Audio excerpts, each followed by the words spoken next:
Hello and welcome back to Beckler Guitars and Repair. Today we're checking out a 2019 Gibson Les Paul Junior. Let's have a look.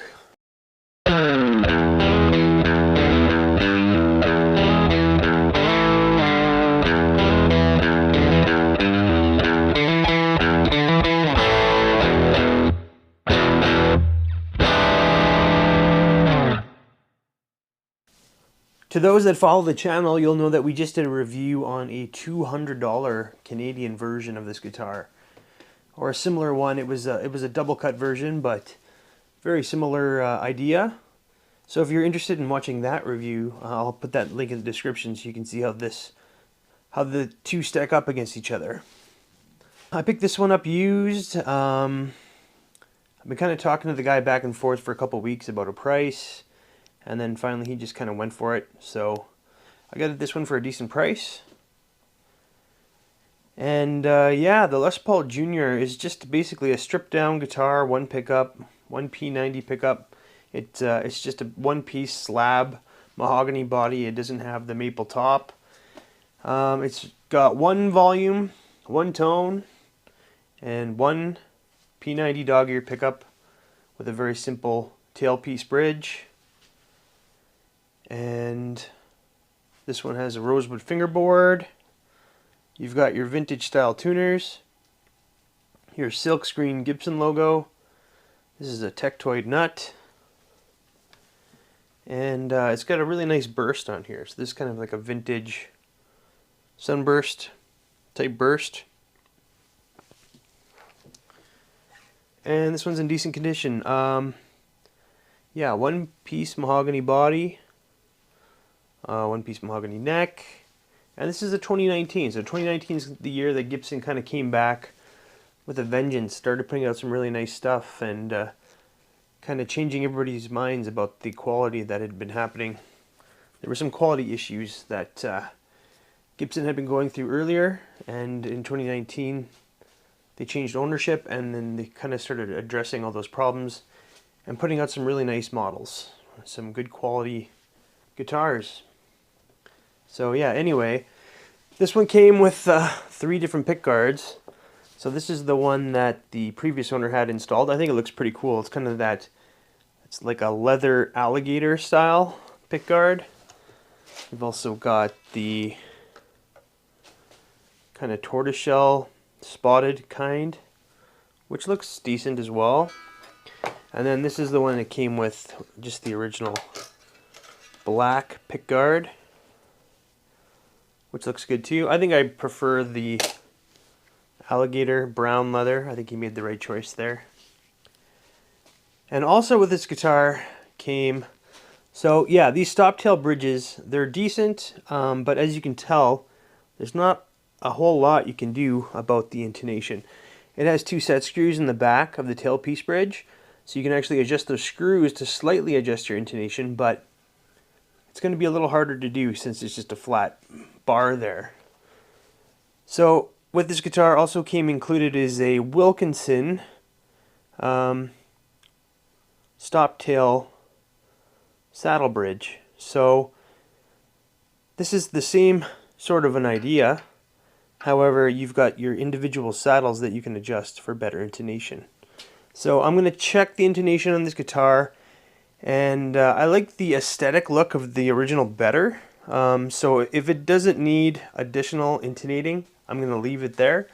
But if I'm having an issue, I'm going to go ahead and install this. So yeah. Oh, another thing is the pickup has been replaced on this. So this is actually a Lawler P90 dog ear pickup, which is like top of the line. I really like Lawler pickups. They're fantastic, and I'm excited to plug this in and see how it sounds. Unfortunately, this one did not come with the original pickup, but that pickup is quite an upgrade. So, alright, let's go ahead and get some specs. Alright, weighing in at 7 pounds, 6.2 ounces, so very light for a non-weight relieved guitar. And our Lawler dog ear P90 is reading at 7.36. And the width of the nut is a 1.70, and at the 12th fret a 2.08. Neck depth of the first fret is a 0.87, and at the 12th fret, a 0.989. Here's a look at the neck profile. So it's a pretty standard C, and it stays pretty rounded all the way up to the 12th. So I'm just going to show quickly how I measured the headstock angle. So I zero out the body, so I built up the neck a little bit just so the body's sitting perfectly level at 0. And then with this is 0, we can see what the neck stock angle here is over here. A 17.6 degree headstock angle. And this guitar has a 12-inch radius and a 24.75 scale. So here's a look at our tailpiece bridge. So yeah, pretty standard. It's got a rounded top. It looks like there's a little bit of an angle put in there to help with intonation.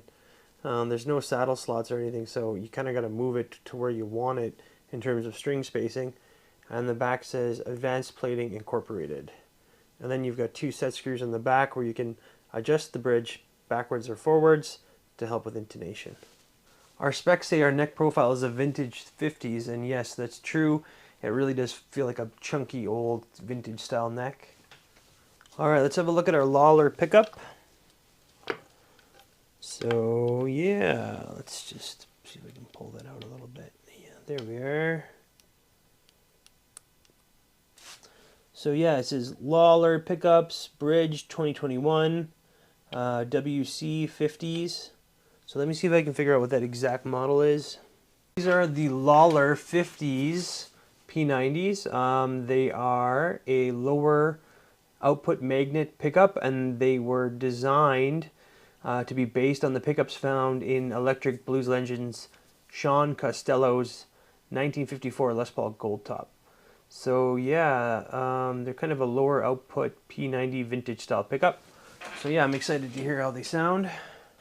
So yeah, it's a clean route, pretty standard. You can see it's one piece of mahogany. There's no seam lines anywhere. And as far as the inside looks, it's like it says VT and some other indistinguishable writing in there. So yeah, cool. Yeah, this pickup is just mounted to the body. There's no way to adjust it up or down. You can do a foam mod where how that works is you just kind of put a piece of squishy foam underneath, and then you can adjust it using the tension of the foam. But I don't think that's going to be a problem on this guitar, because I already noticed that with the bridge all the way down, there's not a lot of room over top of the pickup. So there won't be an issue with needing it raised at all. And underneath the pickguard is nothing. On Les Paul Juniors, the pickguard's just mounted to the body just to protect the finish. And yeah, I have 2 other options to swap this out with, the black one or the tortoise one with the spots, but I do like the leather alligator skin one the best. So yeah, also included with this guitar was that other bridge I had showed off earlier. I think I'm just going to go ahead and stick with the regular bridge, the original bridge. It just looks more era correct, and because this thing's based off of an old Les Paul Junior, and this is kind of what they used to have. This one does provide better accuracy in terms of intonation, but I don't really like the way it looks as much. So I'm just going to go ahead and use this one, see what our intonation looks like, and if I can't dial it in, I'll switch to the other one. But this bridge will be included with this guitar as well as the 2 other pickguards. Here's our wiring cavity. Yeah, it's pretty simple.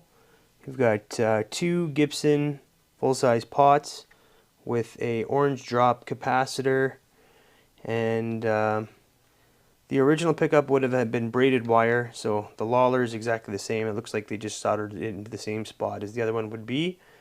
And the route looks good, and everything looks as it should be. Alright, here's a look at our headstock. It's in really nice shape. No scratches or dings anywhere. There's a look at our truss rod. So yeah, no thread showing, lots of room for adjustment both ways. And our fingerboard looks quite nice. It's a nice piece of rosewood. We've got our acrylic dot inlay. And the fingerboard looks a little dry. I'm going to go ahead and put some lemon oil in to hydrate it. And then the frets look a little dull, so I'm going to throw those in the fret polisher, the fret buffer, and we'll see how that looks. Alright, so there they are, all polished, and the fretboard's nice and rehydrated. So yeah, it looks good. There's no signs of fret wear at all. And now they're ultra polished and shining like a mirror. As far as condition goes, the body's in really nice shape. One thing I did notice is, I don't know if I'll be able to get this on camera or not.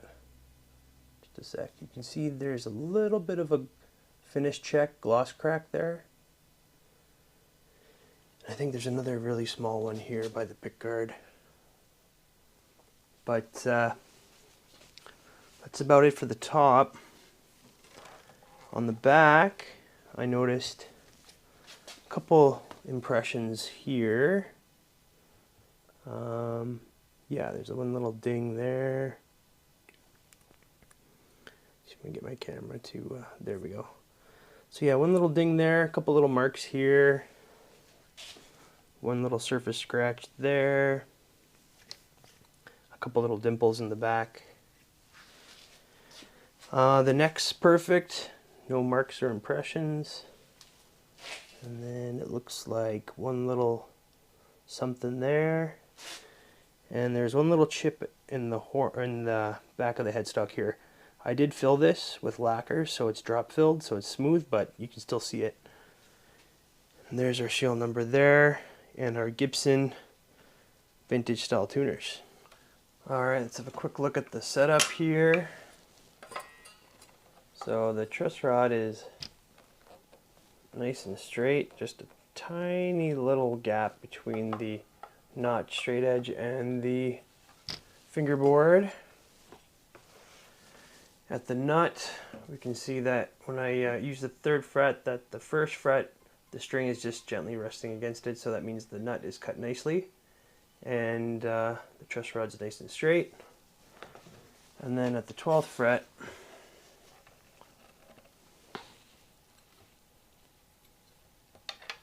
I've got 1.5 millimeters at the low E and just about a 1 at the high E.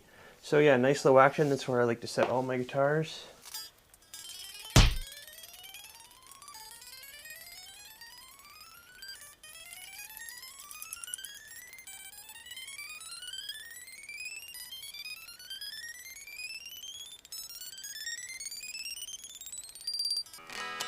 So yeah, nice low action and no hint of buzz or fretting out anywhere, which is nice. And the neck feels really great. There's no fret sprout at all on this guitar, so it's nice and buttery smooth. Alright, let's go ahead and plug it in and see how it sounds. Here I am plugged into the One True King rig.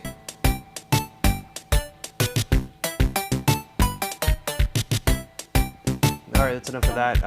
For the uninitiated, the One True King rig is just what I call my deluxe reverb. I've done some mods to it and stuff like that, and I just spent a lot of years looking for the right amp for me. I went through a lot and I finally settled on this deluxe reverb and I really like it, so I call it the One True King rig. Anyway, setting the amp at 4.5, my bass is set at 4.5, my treble set at 4.5, and my reverb set at 2.5.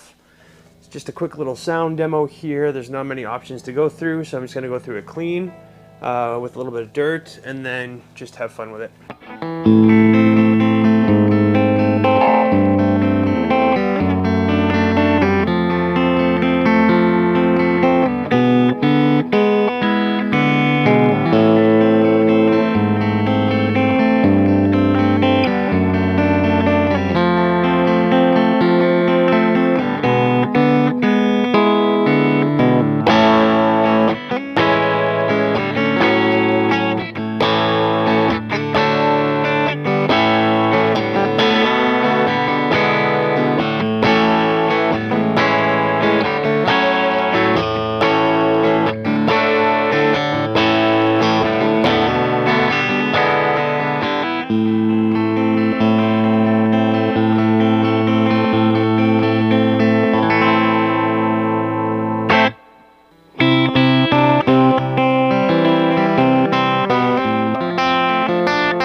So yeah, it sounds great, clean. It's got that really nice vintage P90 sound, really nailing it actually. Just that really nice spanky, kind of almost breaking up, clean sound. Let's go ahead and put some distortion on and see how it sounds.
So yeah, sounds really great with some overdrive. That just a really sweet sounding pickup.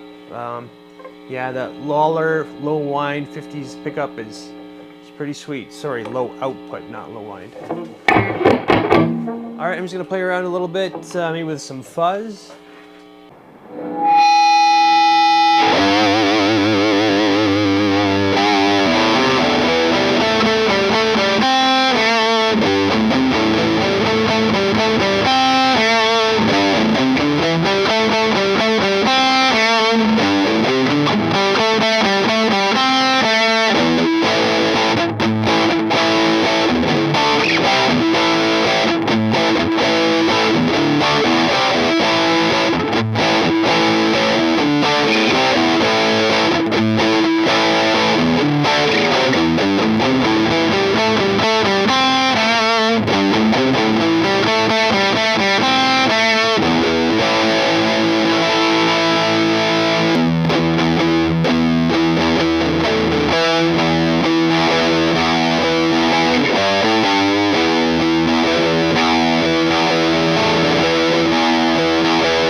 All right, final thoughts on the 2019 Gibson Les Paul Junior. Yeah, very, very nice guitar. We've got the action set very low, and there's no buzz or fretting out anywhere. The neck feels great. I really like this thicker 50s neck. It feels like just like an old Les Paul Junior. It's really nice. The rosewood they used for this piece is really streaky. Got a really nice color to it. The vintage style tuners work really well. The pickup sounds great as well. This is a swapped out pickup. This is a Lawler or a Lowlar 50s style P90, and it really does sound great. Lawler's like top of the industry when it comes to pickups. They're fantastic pickups. So this is quite an upgrade, although I'm sure the original Gibson P90s sound really good as well. We buffed the frets so they're super nice and polished and shiny. And the nut was cut well. The bridge actually held intonation really well. So we had to do a little bit of a setup with the screws on the back, but once we got it, it was really close to being bang on intonated. You can never get it fully 100% fully intonated, but this was as close as any other bridge. So that's good. I really like the burst on this guitar, like the tobacco sunburst. It's really vintage looking. This guitar came with 3 different style of pick guards, and I picked the leather alligator one because I like that one the best. I really like the look of that. But it also comes with the black one and that tortoiseshell one with the spots. And this guitar also comes with an adjustable bridge. It's It's a different style if you prefer to have a little bit more control over the intonation. And yeah, this had the hand-wired full-size pots with the orange drop capacitors, which is nice. And yeah, none of the usual quality control things you see on some Gibsons. Like there's no tooling marks on the fingerboard. Everything looks nice and clean. The frets are really well done. And yeah, as far as condition goes, a couple gloss cracks, finish checking or whatever, and a couple little dings here and there. Overall, really nice condition. And one filled ding on the back of the headstock, and that's about it. Comes with a hard shell case. These originally only came with bags, so it's coming with an aftermarket hard shell case. And yeah, really nice guitar. I just did a review on a $200 version of this guitar, and that guitar was really good too. If you want to check out that video, the link will be in the description. I think I'm going to do a shootout between the two, just for fun. And so stay tuned for that video. In the meantime, if you're interested in this guitar, I'm going to have the Reverb link in the description, and you can check it out there. Thanks for tuning in to Beckler Guitars and Repair, and I'm going to have more for you really soon. Thanks a lot.